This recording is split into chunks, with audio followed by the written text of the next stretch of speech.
Jika kita belajar sejarah, kita akan mengenal dua nama Mataram. Yang pertama adalah Kerajaan Mataram kuno yang merujuk pada suatu kerajaan Hindu-Buddha yang mulai berkembang abad ke-7. Yang kedua adalah Kesultanan Mataram Islam yang mulai berkembang pada awal abad ke-16. Meskipun memiliki nama yang sama, namun keduanya tidak memiliki garis sejarah yang sama. Selepas mencapai teruntuh pada akhir abad ke-15, Kesultanan Mataram Islam muncul sebagai salah satu kekuatan yang memiliki pengaruh besar di Pulau Jawa. Kesultanan yang didirikan oleh Sutawijaya ini meluaskan kekuasaannya di Pulau Jawa, terutama pada masa kekuasaan Sultan Agung. Sultan yang dianggap paling legendaris bagi seluruh keturunan yang mewarisi kekuasaan Mataram. Di bawah kekuasaan Sultan Agung, Mataram berkembang menjadi sebuah kesultanan yang maju, baik dalam bidang militer, pertanian, dan perkembangan sastra. Sultan Agung juga mewariskan banyak tatanan sosial yang masih terus dijadikan sebagai dasar bagi para penerusnya. Penanggalan Jawa yang tidak lagi menggunakan kalender Saka namun mulai menggabungkan antara sistem penanggalan Jawa dan Islam mulai diberlakukan pada tahun 1633 oleh Sultan Agung. Sultan Agung juga mendukung terbitnya mahakarya dalam penulisan-penulisan buku oleh orang Jawa seperti cerita Sultan Iskandar, Serat Yusuf, dan kitab Usul Biya. Sebagai seorang pemimpin tertinggi di Mataram, Sultan Agung bukan hanya bertindak sebagai penguasa politik, namun juga panglima militer, budayawan, filsuf, dan bahkan seorang pemimpin agama. Tampaknya Sultan Agung berusaha membangun keagungan budaya Jawa dan mewariskannya kepada penerus-penerusnya. Tentu saja sebagai seorang manusia, Sultan Agung tidaklah sempurna. Beberapa catatan kegagalan juga ada pada masa pemerintahannya.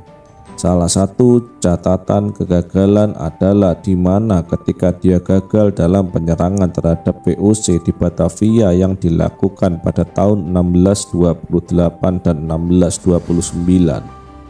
Sebuah kegagalan yang kemudian menyebabkan pembunuhan terhadap jenderal-jenderal perangnya sendiri, sehingga membuat Mataram justru semakin lemah hingga membuka jalan bagi VOC untuk mulai menancapkan taringnya di Jawa.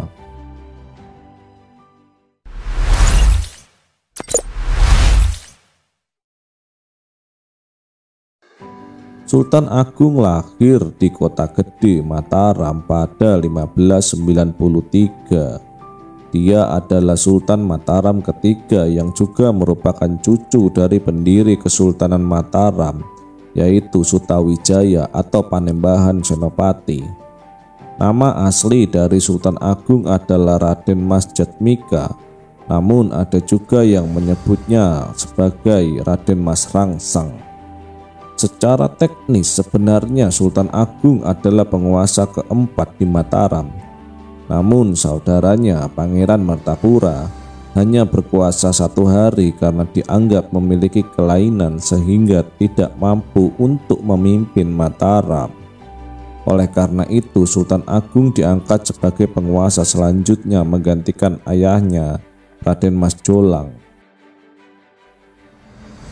Pada masa pemerintahannya, Mataram banyak melakukan penaklukan terhadap wilayah-wilayah lainnya, sehingga daerah kekuasaan Mataram semakin meluas.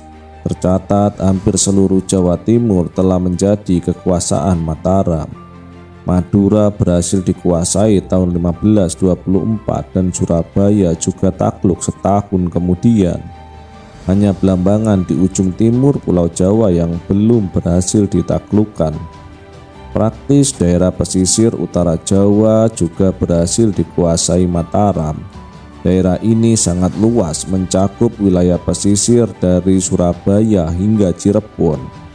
Di Jawa Barat hanya Banten dan Batavia yang saat itu dikuasai VOC yang belum ditaklukkan oleh Mataram.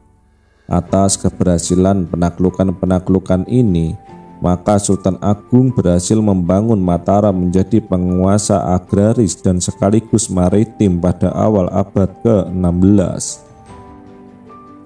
Keberhasilannya dalam meluaskan kekuasaan Mataram akhirnya memunculkan mitos tentang kemegahan Mataram di bawah Sultan Agung. Masyarakat menganggap bahwa Sultan Mataram ini belum pernah dan tidak akan pernah merasakan kekalahan dalam setiap penaklukan yang dilakukan. Anggapan yang kemudian terbantahkan ketika pasukan Mataram dikalahkan oleh pasukan VOC di Batavia. Secara umum, pasukan Mataram terdiri dari rakyat biasa yang mayoritas adalah petani. Tenaga mereka yang seharusnya digunakan untuk mengurus pertanian harus ditinggalkan ketika Sultan memanggil mereka untuk melakukan penaklukan-penaklukan di Jawa Timur. Apalagi pada awal 1520-an terjadi fenomena El Nino yang menyebabkan kemarau panjang di Jawa. Hal ini diperparah dengan adanya epidemi yang menyerang beberapa daerah. Laporan dari dokumen VOC bahkan menyebutkan ada beberapa wilayah harus kehilangan 2/3 penduduknya. Oleh karena hal-hal tersebut, maka Mataram yang terkenal sebagai pemasok beras harus membatasi ekspornya ke negeri lain guna memenuhi kebutuhan wilayahnya sendiri. Sebagai kekuatan maritim yang tidak memiliki banyak wilayah kekuasaan di darat, VOC pada masa itu sangat membutuhkan beras dari Mataram untuk kelangsungan hidup pegawai-pegawainya. Karena adanya kebijakan pembatasan jumlah beras yang dapat dibeli dari Mataram, maka hal ini sangat memberatkan bagi VOC. Padahal VOC sudah berusaha membangun hubungan baik dengan Kesultanan Mataram. Pada saat pelantikan Sultan Agung, VOC juga mengirimkan wakilnya untuk mengucapkan selamat. Hubungan VOC dan Sultan Agung terbilang unik. Pada masa awal pemerintahannya, Sultan tidak mempermasalahkan keberadaan VOC selama mereka tidak memiliki kekuasaan atas tanah yang ada di Jawa. Keadaan mulai berubah ketika Mataram mulai membatasi penjualan beras ke VOC. Apalagi ketika VOC menaklukkan Batavia pada 1619, Sultan mulai menganggap VOC sebagai saingan. Harapan terakhir akan kerjasama antara Mataram dan VOC harus sirna ketika Sultan Agung meminta bantuan kepada VOC untuk menyerang Surabaya dan Banten ditolak oleh VOC. Sultan Agung tidak lagi memiliki alasan untuk bersekutu dengan VOC. Segera setelah Surabaya takluk pada Mataram pada 1525, pasukan Mataram di bawah Sultan Agung menyiapkan kekuatan besar untuk menyerbu VOC di Batavia. Sebuah perang yang akan menentukan Nusantara ke depannya akan segera terjadi.